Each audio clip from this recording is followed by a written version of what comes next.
Alright, welcome back to the SuperCoach Nuff channel. In this video, we're looking at the Bulldog Project after round 10, Magic round.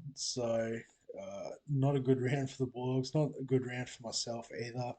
Being Magic round in Brisbane, the only game the Dogs are playing in Brisbane this year, I was like, I'm definitely there. It's going to be great. Um, as it turned out, between my wife's dentist appointment going into triple overtime, and also my sister and my niece getting caught in traffic on the way to Brisbane. Basically meant by the time we all sort of convened together, got on the train, got to Suncorp, it was already half time. And the second half wasn't too great. Obviously, the Raiders got the result.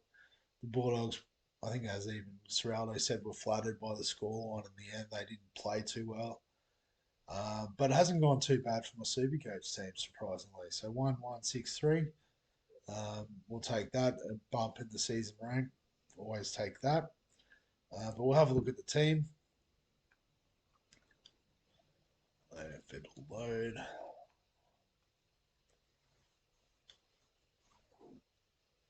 Just trying to upload some of the other videos at the moment too, so it's a bit slow.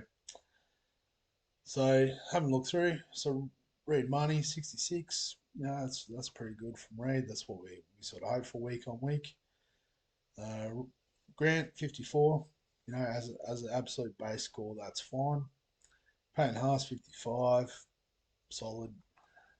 Max King with a 47. So a bit down on what he has produced, but I think that's most of the Dogs, to be fair, at the moment.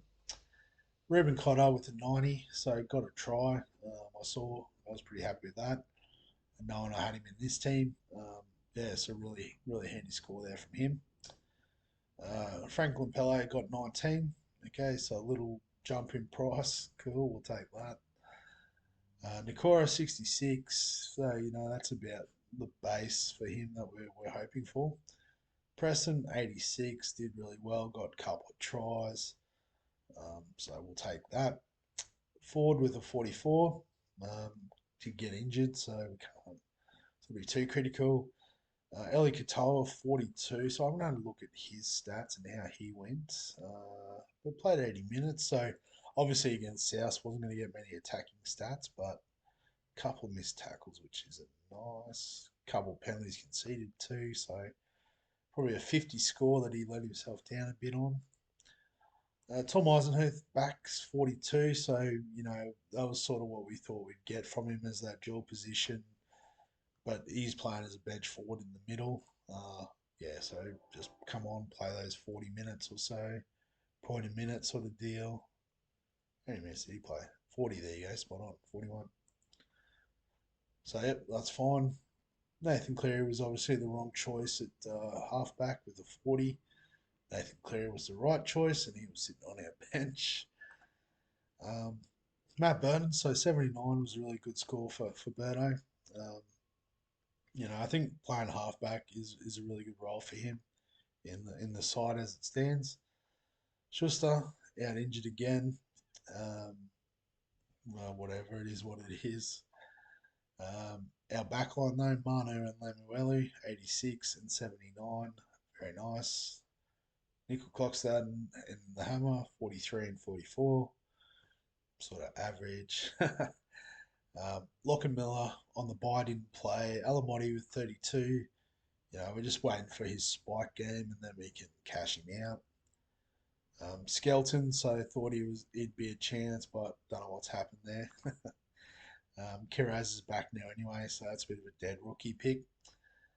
Tommy Turbo 82 and Dream Buller 59. It would have been nice to have his score, but we've got some pretty decent options in the forwards now, so um, whether we can afford to play him week on week just depends. But yeah, in terms of trades and lineups this week, I think just looking at it, and Katoa's, I can't get his break even, but he's got to have a not so good break even. I don't know if we can afford to get rid of him though. Well, I guess first of all, let's make these moves. We have to get them on field.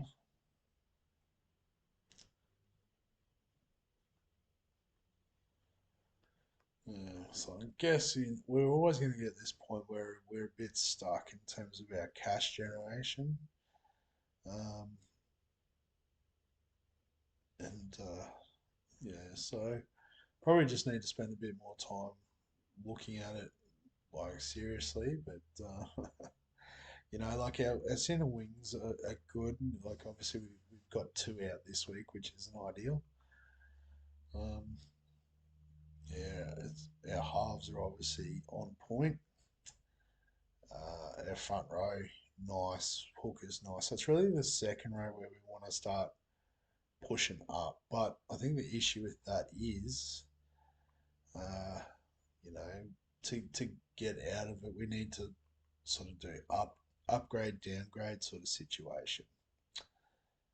Actually, I just realised I can swing Eisenhuth here and maybe play Eisenhuth. Probably won't, but we'll just, yeah, we might just go backwards on that.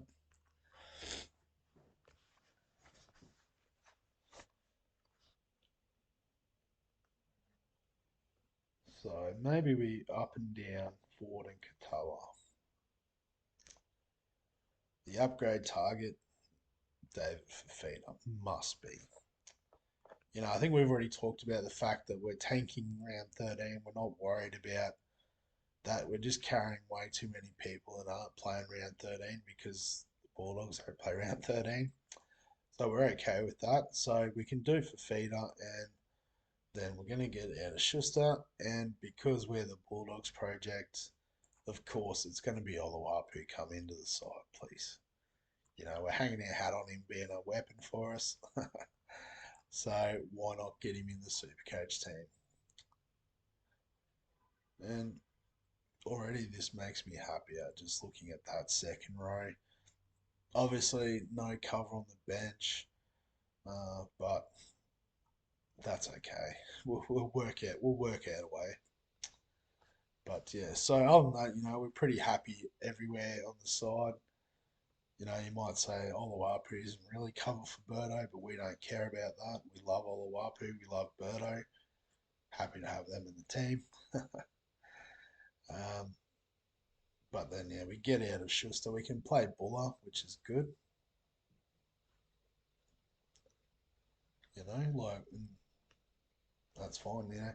So I think, yeah, from here, the only real adjustment we need to make is getting another second row, preferably a swing for the front row too. So we're looking at you, Tavita Pangai Jr. How did he go on the weekend? I didn't actually see. 38. Come on, mate. Lift. Yeah, I mean, the points per minute are there, and the minutes just aren't fantastic. There'd be not really a lot of little missed tackles. That's yucky. Fix that up, mate. Yeah, small floods there. So it's just the errors, conceding penalties, handling error. I guess that's how it goes with Tavita. High risk, high reward. So what are we? 27K.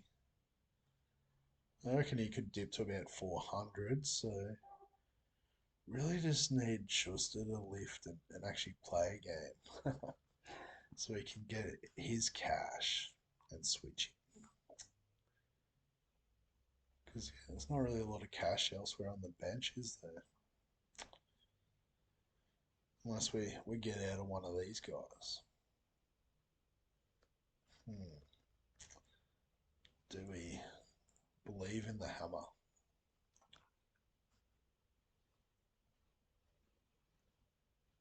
So, man, yeah, because there's always going to be one sitting on the bench every week.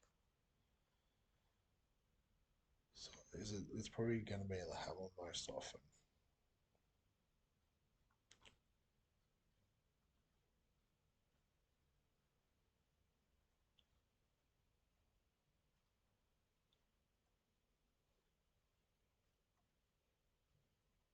Yeah. All right. Well, so yeah, so I think the play is to hold. We don't have trades to hold. What am I kidding? So the play probably next week is the hammer. We could go all the way down to Tafari, free up the cash to upgrade Myron. What's Toby Harris scored well this week? What's he? 580. We can't get 350 out of him, can we? Ugh, that'd be nice. But yeah. So yeah, someone like a Harris would have been good. What are some other? Maybe we should look at some other options that are front row, second row. So front row, DPP only. So obviously, Tino's out of range. Tom Gilbert, he's not too badly priced actually for what he is, but maybe it'll be close. I don't think it'll quite work. Yeah, no, it's got to be.